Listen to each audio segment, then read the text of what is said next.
안녕하세요. 대한심장학회 장성원 교수입니다. 네, 어떠세요? 짐작이 가시나요? 정답은 끝에 가서 말씀드릴게요.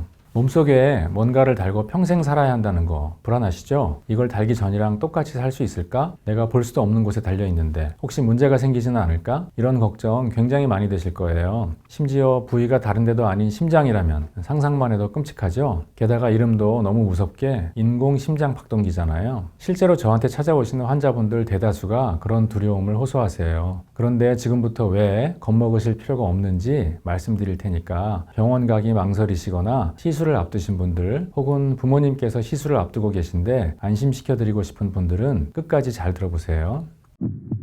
우선 인공심장박동기는 왜 달게 될까요? 그건 서맥 때문입니다. 맥박이 고르지 않고 너무 빠르거나 느린 걸 부정맥이라고 하는데요. 그 중에 맥이 느려서 문제가 되는 것을 서맥이라고 합니다. 서맥이 있으면 활동을 할 때 숨이 차고 어지러움을 느낍니다. 가끔씩 맥박이 한 3, 4초 정도 멈추기라도 하면 졸도하는 수도 있어요. 서맥은 왜 생길까요? 제일 큰 원인은 심장을 오래 써서 그렇습니다. 물론 선천성 방실 차단이라고 해서 젊은이들에게 발병하는 경우도 있기는 해요. 그런데 이건 소수고 대부분 70대, 80대 이상의 노년층에서 발생합니다. 그럼 서맥성 부정맥은 어떻게 치료할까요? 약을 먹거나 또는 운동을 열심히 해야 될까요? 아닙니다. 심장 박동기가 유일한 치료 방법입니다. 간혹 환자분들이 오해하시는 게 있어요. 서맥성 부정맥은 심장의 문제다. 하지만 서맥은 심장에 문제가 있는 게 아니에요. 심장은 멀쩡한데 심장으로 가야 하는 전기 신호가 약한 거예요. 그럼 어떻게 해야 될까요? 그렇죠. 심장으로 가는 전기 신호만 제대로 주면 심장은 다시 멀쩡히 일할 수 있어요. 여기서 일단 좀 안심이 되시죠? 인공심장박동기라고 하면 심장을 일부 잘라내고 뭔가로 대체할 것 같은데 전혀 그런 게 아니에요. 그럼 어떻게 하느냐?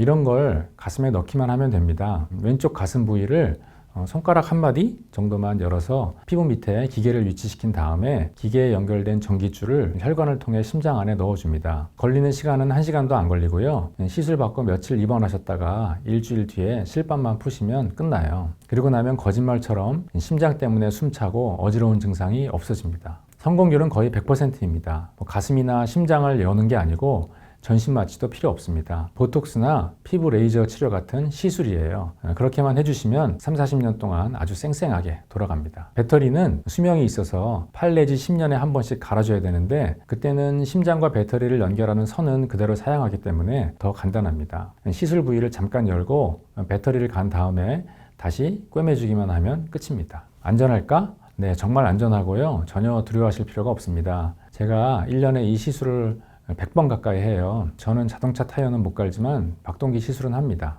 질병에 대한 통합적인 관리를 위해서 전문가가 필요한 것이지 박동기 시술하는 것 자체는 기술적으로 크게 어렵지 않고요. 좀 전에 말씀드렸다시피 환자 입장에서도 전혀 부담스러운 게 아니에요. 일상생활에서 조심할 것들도 드물어요. 전류나 자성에 민감해서 전기장판을 쓰거나 MRI를 찍으실 때 정도 주의하면 됩니다. 물론 MRI도 못 찍는 게 아니라 찍기 전에 병원에 말씀하시면 문제가 없도록 잘 조정해 줍니다.